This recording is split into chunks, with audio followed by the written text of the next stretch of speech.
ജീവധാര ജീവമൊഴി കാൽവരിനാഥന്റെ സ്നേഹമൊഴി തിരുനിറത്താൽ ജീവനേകും യേശുനാഥന്റെ ജീവമൊഴി ജീവധാര ജീവധാര ജീവധാര.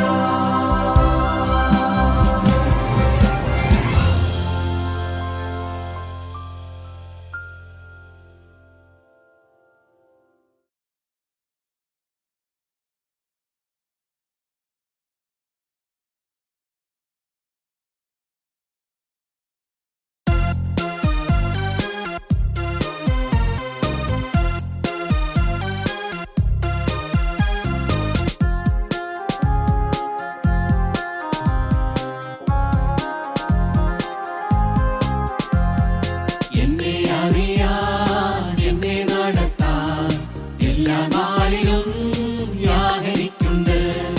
എന്നെ അറിയാൻ എന്നെ നടത്താൻ എല്ലാ നാളിലും യാഗനിക്കുണ്ട്.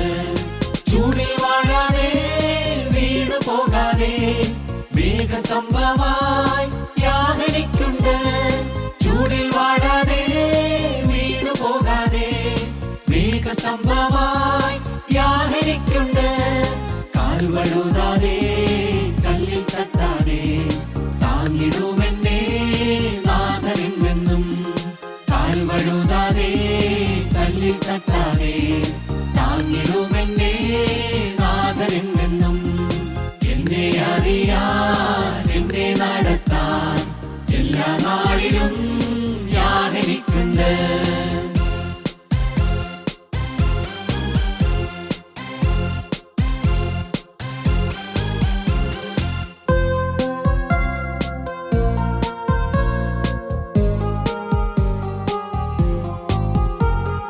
കൂട്ടം വിട്ടു മാടിനെ പോലെ ഒറ്റപ്പെട്ടാലും യാഗനിക്കുണ്ട്. കൂട്ടം വിട്ടു മാടിനെ പോലെ ഒറ്റപ്പെട്ടാലും യാഗനിക്കുണ്ട്. തേടിയെത്തിയിടും നല്ല ഇടയൻ തോളിലേറ്റിയൻ വീട്ടിലെത്തിക്കും. തേടിയെത്തിയിടും നല്ല ഇടയൻ തോളിലേറ്റിയൻ വീട്ടിലെത്തിക്കും. എന്നെ അറിയാൻ എന്നെ നടത്താൻ എല്ലാ നാളിലും യാഗനിക്കുണ്ട്.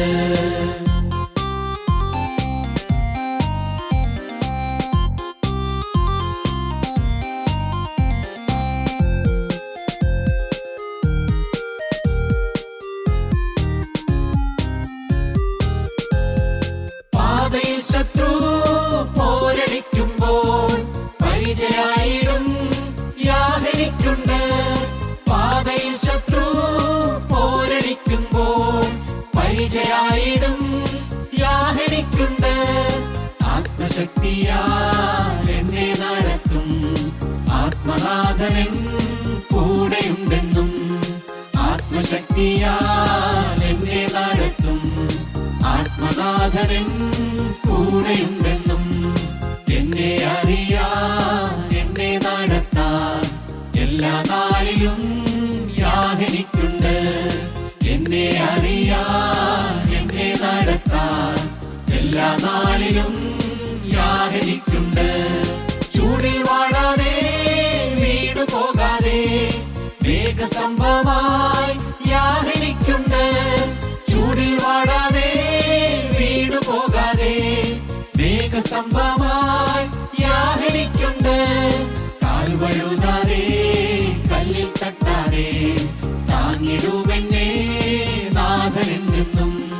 കാൽവഴുതാതെ കല്ലിൽ തട്ടാതെ താങ്ങിടുമെന്നെ നാഥനിൽ നിന്നും.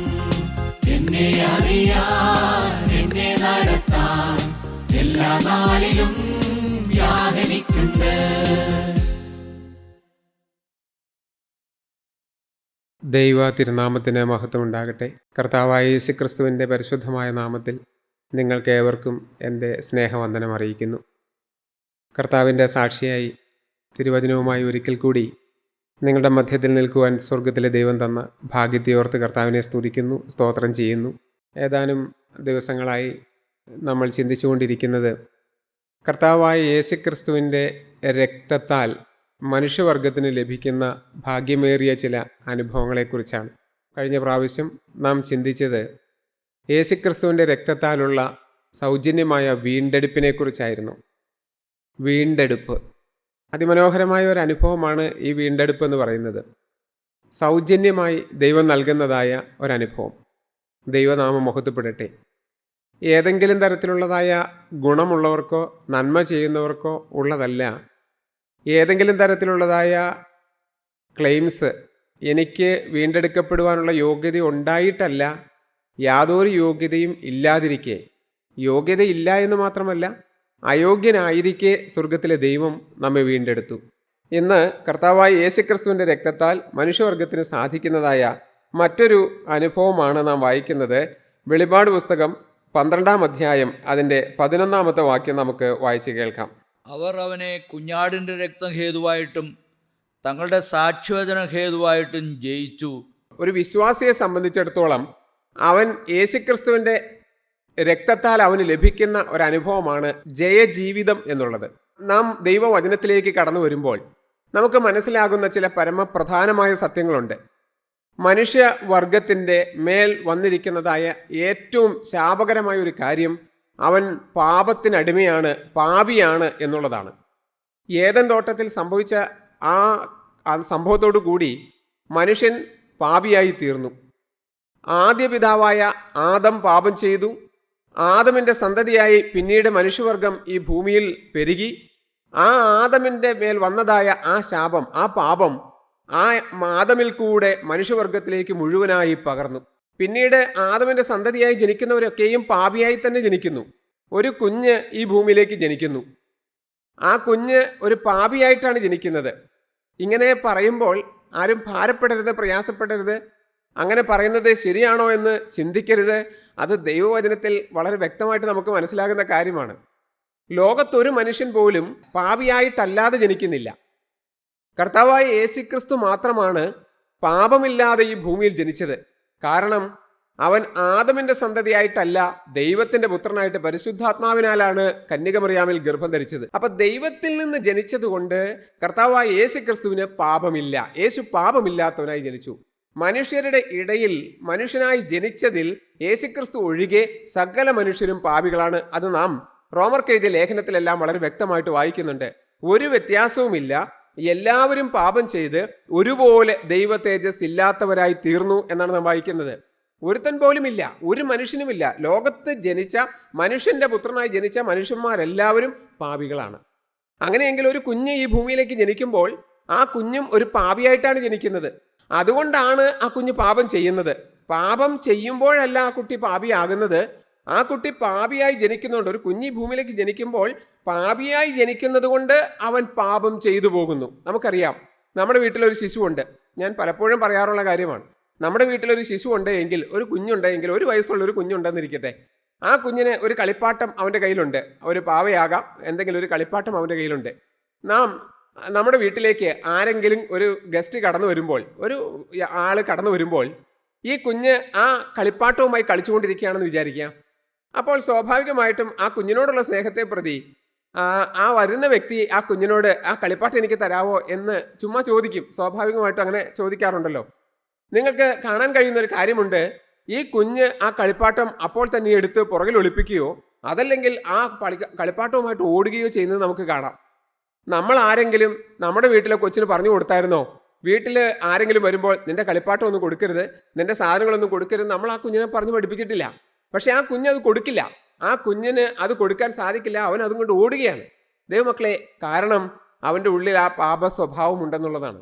അതുകൊണ്ടാണ് അവൻ വളർന്നു വരുമ്പോൾ പാപം ചെയ്തു പോകുന്നത്. അല്ലാതെ പാപം ചെയ്തിട്ടല്ല പാപിയാകുന്നത്, പാപി ആയതുകൊണ്ട് പാപം ചെയ്തു പോകുന്നതാണ്. ഞാൻ ഉൾപ്പെടെ നമ്മളെല്ലാവരും ഈ ഭൂമിയിൽ ജനിച്ചപ്പോൾ പാപിയായിട്ട് ജനിച്ചു. നമുക്ക് ആ വാക്യം ഒന്നുകൂടെ വായിക്കാം. 12:11. അവർ അവനെ കുഞ്ഞാടിൻ്റെ രക്തം ഹേതുവായിട്ടും തങ്ങളുടെ സാക്ഷ്യവചനം ഹേതുവായിട്ടും ജയിച്ചു. ഈ പാപത്തിന്മേൽ എങ്ങനെ നമുക്ക് ജയിക്കാം? നമുക്കറിയാം പാപം വെച്ചുകൊണ്ട് സ്വർഗരാജ്യത്തിൽ പ്രവേശിക്കാനായിട്ട് സാധിക്കില്ല. എന്നാൽ എങ്ങനെ ഈ സാത്താനെ നമുക്ക് ജയിക്കാം?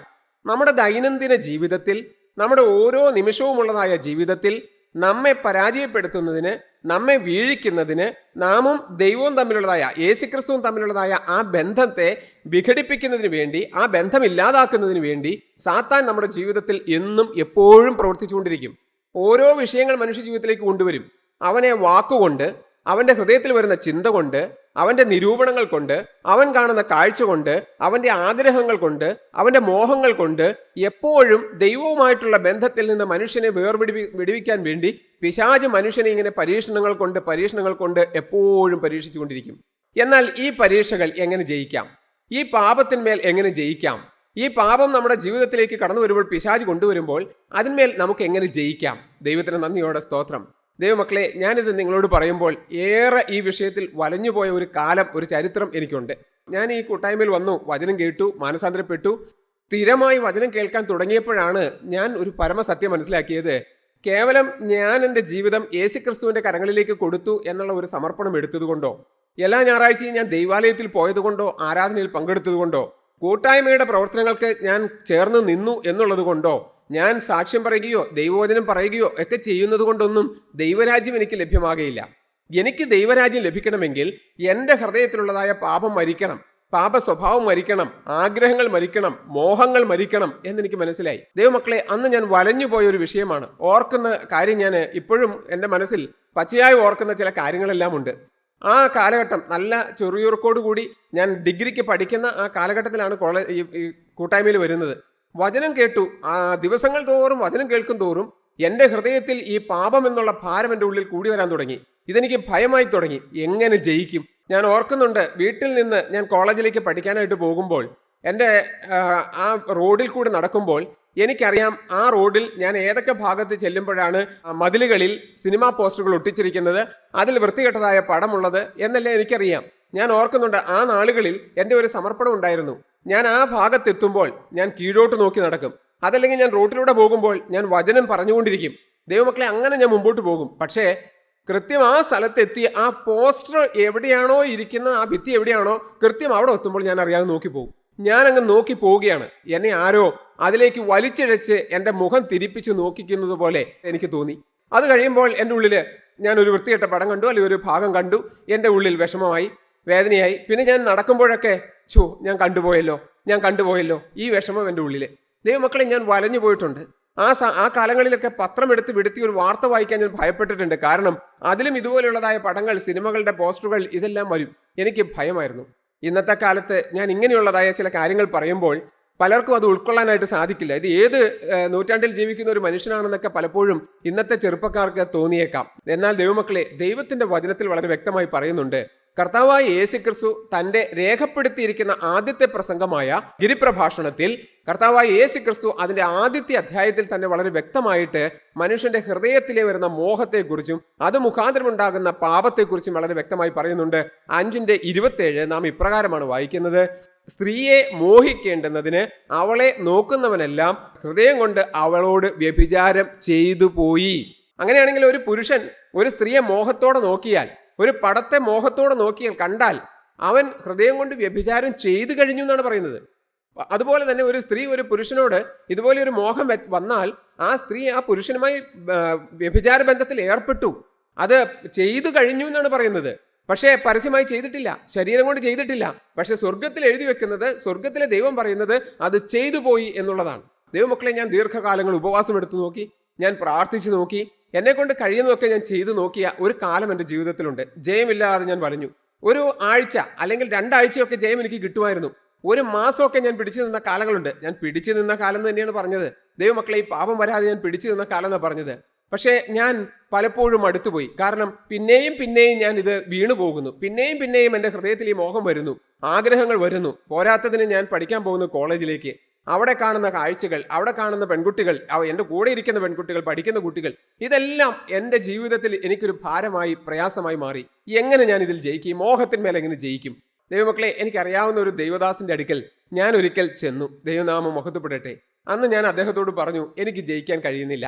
ഒരാഴ്ച, 2 ആഴ്ച, ചിലപ്പോൾ 1 മാസം വരെയൊക്കെ എനിക്ക് ജയിക്കാൻ കഴിയും. പക്ഷെ പിന്നീട് ഞാൻ വീണു പോകുന്നു, എനിക്ക് സാധിക്കുന്നില്ല എന്ന് ഞാൻ പറയുകയുണ്ടായി. അന്ന് അദ്ദേഹം എനിക്ക് ചില കാര്യങ്ങൾ പറഞ്ഞു തന്നു. എൻ്റെ ജീവിതത്തിൽ നിന്ന് ഈ മോഹം, ഈ ആഗ്രഹം, ഈ വ്യഭിചാര ചിന്ത പോകണമെങ്കിൽ എൻ്റെ ഹൃദയത്തിൻ്റെ ഉള്ളിൽ യേശു ക്രിസ്തു വസിച്ചേ പറ്റൂ. ഞാൻ എൻ്റെ യേശുവിനെ സ്നേഹിച്ച് ഞാൻ എൻ്റെ യേശുവിനെ എൻ്റെ ഹൃദയത്തിലേക്ക് സ്വീകരിച്ചേ പറ്റൂ. ഞാൻ ആ യേശുവിനോടൊപ്പമുള്ള ഒരു ജീവിതം നയിക്കുമ്പോൾ, യേശു ക്രിസ്തുവിന്റെ രക്തത്താൽ ആ ജയം എനിക്ക് കിട്ടിക്കഴിയുമ്പോൾ ഈ പാപം എൻ്റെ ജീവിതത്തിലേക്ക് വരികയില്ല, എൻ്റെ അടുക്കിലേക്ക് അടുക്കുകയില്ല എന്നെനിക്ക് പറഞ്ഞ് മനസ്സിലാക്കി തന്നു. ദൈവമക്കളെ, പിന്നെ ഞാൻ പ്രാർത്ഥിക്കാൻ തുടങ്ങി, യേശുവിന്റെ രക്തത്താൽ എന്നെ കഴുകണമേ, യേശുവിന്റെ രക്തത്താൽ എന്നെ ജയിപ്പിക്കണമേ. ഞാൻ പിന്നീട് യേശുവിന്റെ രക്തം എന്ന് പറഞ്ഞ് നടക്കാൻ തുടങ്ങി. യേശുവെ, ഞാൻ നിന്നെ സ്നേഹിക്കുന്നു. ഞാൻ യേശുവിനെ സ്നേഹിക്കാനും യേശുവിന്റെ ഹൃദയത്തിലേക്ക് വരുവാനും യേശുവിന്റെ രക്തത്താൽ എൻ്റെ ഈ പാപം മോചിച്ച് തരുവാനും വേണ്ടി ഞാൻ ദൈവസന്നിധിയിൽ പ്രാർത്ഥിക്കാൻ തുടങ്ങി. എൻ്റെ പ്രാർത്ഥനാ വിഷയം മാറിയപ്പോൾ, ആ രീതിയിലേക്ക് ആയപ്പോൾ ഈ മോഹങ്ങളൊന്നും എനിക്ക് വരാതെയായി. ഞാൻ ഓർക്കുന്നുണ്ട്, ഒരിക്കൽ ഉണ്ടായ സംഭവമാണ് ദൈവമക്കളെ. അന്ന് ഞാൻ കോളേജിൽ പഠിപ്പിക്കുന്നുണ്ട്, ഒരു ഗസ്റ്റായിട്ടാണ് ആ സമയത്ത് പഠിപ്പിക്കുന്നത്. അങ്ങനെ ഞാൻ കോളേജിലേക്ക്, എൻ്റെ കോളേജിൻ്റെ അവിടെ ബസ് ഇറങ്ങി ഞാൻ കോളേജിലേക്ക് കയറുന്നതിന് ഏകദേശം ഒരു 200-250 മീറ്ററോളം നടക്കാനുണ്ട്. അങ്ങനെ ക്യാമ്പസിൻ്റെ ഗേറ്റ് കടന്ന് ഞാൻ അകത്തേക്ക് പോയി. ദൈവമക്കളെ, ഞാൻ അനുഭവിച്ചതായ ജയജീവിതം ദൈവത്തിന് സ്തോത്രം പറഞ്ഞറിയിക്കാൻ പറ്റില്ല. എൻ്റെ നാവിൽ ഞാൻ അറിയാതെ തന്നെ സ്തുതി വരുന്നു. അതിൽ നടക്കുന്ന ആളുകളുണ്ട്, പെൺകുട്ടികളുണ്ട്, പല വേഷധാരകരുണ്ട്. പക്ഷെ ഞാൻ അവരെ ഒന്നും കാണുന്നില്ല. ഞാൻ അങ്ങനെ ഒരു ദിവസം കയറി ക്ലാസ്സിൽ ചെന്നു. ഞാൻ ക്ലാസ്സിൽ പഠിപ്പിക്കാനായിട്ട് ചെന്നപ്പോൾ ഞാൻ പഠിപ്പിക്കുന്ന കുട്ടികൾ 2 പേര് ഒരു പരാതി എന്നോട് പറഞ്ഞു. 2 പെൺകുട്ടികളാണ് എന്നോടൊരു പരാതി പറഞ്ഞു. എന്താണ് പറഞ്ഞത്? സാറ് ഇന്ന് ആ കോളേജിലേക്ക് കയറി വരുമ്പോൾ ഞങ്ങൾ അത്യാവശ്യത്തിന് ഒരു സാധനം മേടിക്കാനായിട്ട് ആ കടയിലേക്ക് പോകാൻ തുടങ്ങും. അപ്പോൾ സാർ ഇങ്ങനെ വരുന്നത് കണ്ടു.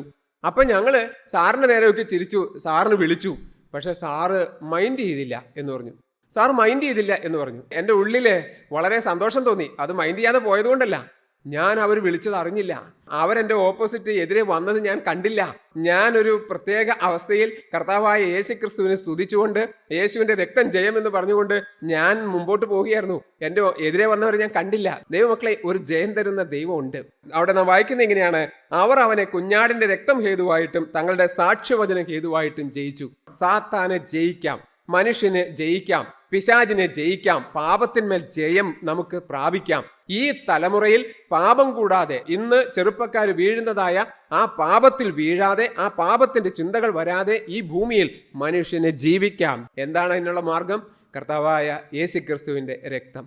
എത്ര വലിയ ശക്തിയാണെന്നറിയാമോ ഈ യേശുവിന്റെ രക്തം എന്ന് പറയുന്നത്? ദൈവമക്കളെ, ഇന്ന് ഈ അനുഭവം ലഭിച്ചിട്ടില്ലാത്തവർ നിങ്ങൾ ആത്മാർത്ഥമായിട്ട് പ്രാർത്ഥിക്കണം. നിങ്ങൾ കർത്താവിനോട് പറയണം, കർത്താവേ, ഈ ലോകത്തിൽ എനിക്കൊരു ജയജീവിതം നയിക്കണം. ദൈവമക്കളെ, ഒരിക്കൽ ഒരു ജയജീവിതം കിട്ടി എന്നുള്ളത് കൊണ്ട് ജീവിതാവസാനം വരെ അത് നിലനിൽക്കണം എന്നില്ല. ദൈവത്തിന് സ്തോത്രം. നമ്മുടെ ജീവിതത്തിൽ നമ്മൾ വിജിലന്റ് ആയിരിക്കണം.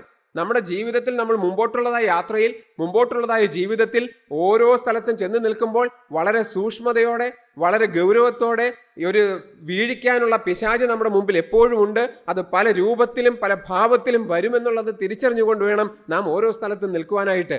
ഓരോ സ്ഥലങ്ങളിൽ നമ്മൾ യാത്ര ചെയ്യുമ്പോൾ, ഒരു വിവാഹ പന്തലിലേക്ക് കടന്നു ചെല്ലുമ്പോൾ, വിവാഹ സദ്യക്ക് നമ്മൾ വിളിച്ചാൽ അവിടെ കടന്നു ചെല്ലുമ്പോൾ, അല്ല നമ്മൾ ജോലി ചെയ്യുന്ന സ്ഥാപനത്തിൽ എന്തെങ്കിലും പ്രോഗ്രാം നടക്കുമ്പോൾ അവിടെയെല്ലാം കടന്നു ചെല്ലുമ്പോൾ സൂക്ഷ്മതയോടെ ഗൗരവത്തോടെ കൂടി നാം നിൽക്കേണ്ടതായിട്ടുണ്ട്. അവിടെയുള്ളവർക്ക് ആർക്കും യേശു ഒരു വിഷയമല്ലായിരിക്കും. അതിൽ പങ്കെടുക്കുന്ന മറ്റു വ്യക്തികൾക്ക് ആർക്കും യേശു ഒരു വിഷയമല്ലായിരിക്കും. അവർക്ക് നിത്യജീവൻ ഒരു വിഷയമല്ലായിരിക്കും. പാപത്തിന്റെ മേൽ ജയം അവർക്കൊരു വിഷയമല്ലായിരിക്കും. പക്ഷെ എന്നെ സംബന്ധിച്ച് എനിക്ക് പാപത്തിന് മേൽ ജയം കിട്ടിയേ പറ്റൂ. ഈ കിട്ടിയ ജയം എനിക്ക് നഷ്ടപ്പെടുത്താൻ സാധിക്കുകയില്ല. ഇത് നമുക്ക് അനുഭവമാക്കാനായിട്ട് സാധിക്കും. കർത്താവായ യേശുവിന്റെ രക്തത്താൽ പാപത്തെ ജയിക്കാം. പാപത്തിന്മേൽ വിടുതൽ നമുക്ക് ലഭിക്കും. കർത്താവായ യേശു ക്രിസ്തുവിന്റെ തിരുരക്തത്താൽ മനുഷ്യന് ലഭിക്കുന്ന അടുത്ത അനുഭവം കൊലോസ്യർ 1:19. അവനിൽ സർവ്വസമ്പൂർണതയും വസിപ്പാനും അവൻ ക്രൂശിൽ ചൊരിഞ്ഞ രക്തം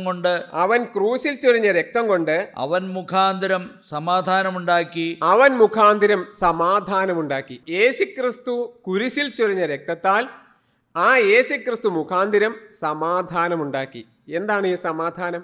ആരോടാണ് ഈ സമാധാനം? യേശുവിൻ്റെ രക്തത്താൽ നമുക്ക് സമാധാനം കിട്ടുന്നത് ഏത് സമാധാനമാണത്? ആരോട് സമാധാനമാണ്? ദൈവമക്കളെ, അത് നമുക്ക് മനസ്സിലാകണമെങ്കിൽ നാമും ദൈവവും തമ്മിലുള്ളതായ ബന്ധത്തെക്കുറിച്ച് നമ്മൾ ചിന്തിക്കണം. ഒരു സമയത്ത് മാനസാന്തരപ്പെടുന്നതിന് മുമ്പ് നാമും ദൈവവും തമ്മിലൊരു ബന്ധമില്ല. ദൈവത്തോട് സമാധാനത്തിലല്ല നമ്മുടെ ജീവിതം. എനിക്ക് വളരെ വ്യക്തമായിട്ട് അറിയാം. മാനസാന്തരപ്പെടുന്നത് വരെ ഞാനൊരു ദൈവവിശ്വാസം ഇല്ലാതെ ജീവിച്ച വ്യക്തിയാണ്. അനേകർ ദൈവവിശ്വാസം ഉണ്ട് എന്ന് പറയുകയും ഒരു നാമധേയ ക്രിസ്ത്യാനിയായിട്ട് ജീവിക്കുകയും പള്ളിഭക്തിയോടെ ജീവിക്കുകയും എന്നാൽ ദൈവവചനത്തിന് മുമ്പിലേക്ക് കടന്നു വന്നു കഴിഞ്ഞ് വചനം കേട്ട് കഴിയുമ്പോൾ ദൈവവുമായിട്ട് സമാധാനത്തിലല്ല എന്ന് മനസ്സിലാകുകയും ചെയ്യും. ഞാൻ കൂട്ടായ്മയിൽ വന്ന് വചനം കേൾക്കുന്ന സമയത്ത് ദൈവവുമായിട്ടൊരു ബന്ധം ഉണ്ടായിരുന്നില്ല. ദൈവത്തോട് സമാധാനത്തിലായിരുന്നില്ല എൻ്റെ ജീവിതം. ഞാൻ യേശുവിൻ്റെ ശത്രുവായി, ദൈവത്തിൻ്റെ ശത്രുവായി നടക്കുകയാണ്. ഞാൻ പിശാചിന്റെ കൂട്ടാളിയായിട്ട് നടക്കുകയാണ്.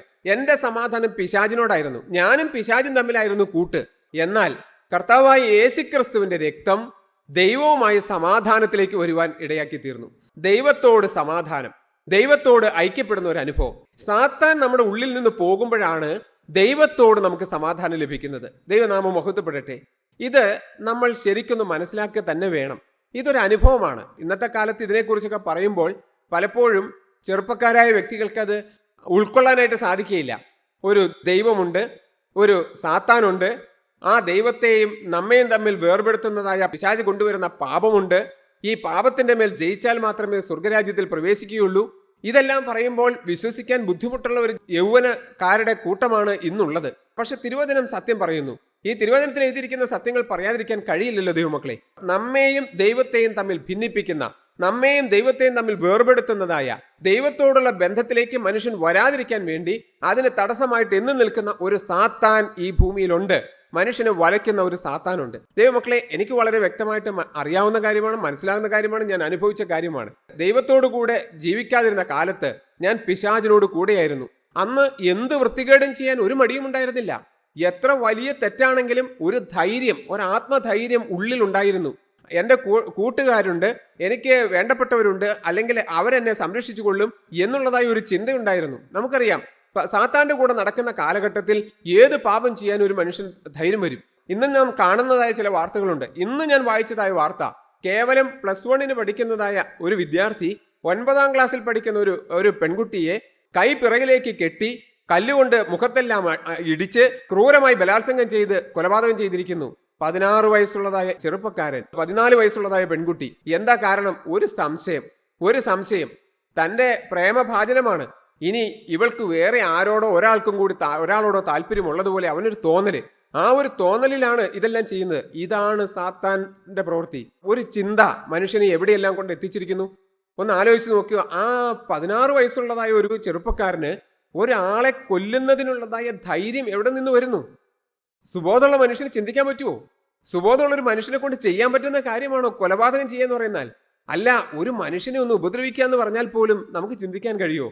ഒരു മനുഷ്യനെ ഒന്ന് അടിക്കുക, ഒരു മനുഷ്യനെ ഒന്ന് ഉപദ്രവിക്കുക എന്ന് പറഞ്ഞാൽ അത് നമ്മളെ കൊണ്ട് ചെയ്യാൻ സാധിക്കുന്ന കാര്യമാണോ? മനുഷ്യനായിട്ടുള്ളവർക്ക് ചെയ്യാൻ സാധിക്കുന്ന കാര്യമാണോ? എന്നാൽ ഇന്ന് മനുഷ്യൻ അത് ചെയ്യുന്നു. കാരണം അവന്റെ ഉള്ളിൽ ഒരു പിശാചുണ്ട്. അവന് ദൈവവുമായിട്ട് സമാധാന ബന്ധത്തിലല്ല, അവൻ സാത്താനുമായിട്ടുള്ള ബന്ധത്തിലാണ് മുമ്പോട്ട് പോയിക്കൊണ്ടിരിക്കുന്നത്. എന്നാൽ എങ്ങനെ ഇതിനെ ജയിക്കാം? ഈ ദൈവവുമായിട്ട് എങ്ങനെ സമാധാനത്തിലേക്ക് വരാം? അത് നമ്മളാരും ചെയ്യേണ്ട കാര്യമല്ല. അത് പിതാവായ ദൈവം തന്നെ ചെയ്തു കഴിഞ്ഞു. എന്താണ് ഇനി? അത് നാം വിശ്വസിച്ചാൽ മതി.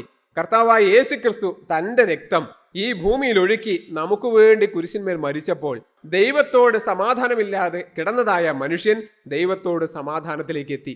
ഞാനിത് വിശ്വസിച്ച് ഇനി ഈ ദൈവത്തെ എൻ്റെ കർത്താവിന്റെ രക്ഷിതാവുമായി സ്വീകരിച്ചാൽ മതി. മറ്റൊന്നും ഞാൻ ചെയ്യേണ്ടതില്ല.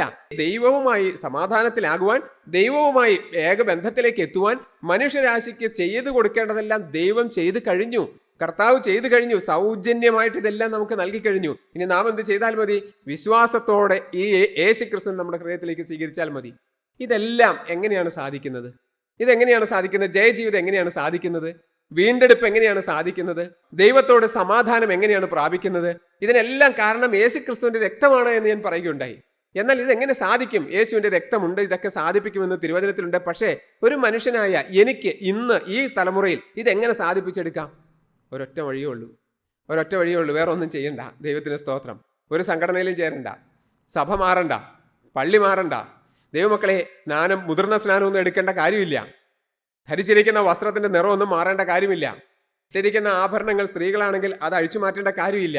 ഒരൊറ്റ കാര്യം ചെയ്താൽ മതി. ഒരൊറ്റ വാക്ക് യേശുവിനോട് പറയുക, യേശുവേ, ഇന്നു മുതൽ ഞാൻ നിനക്ക് വേണ്ടി ജീവിക്കും.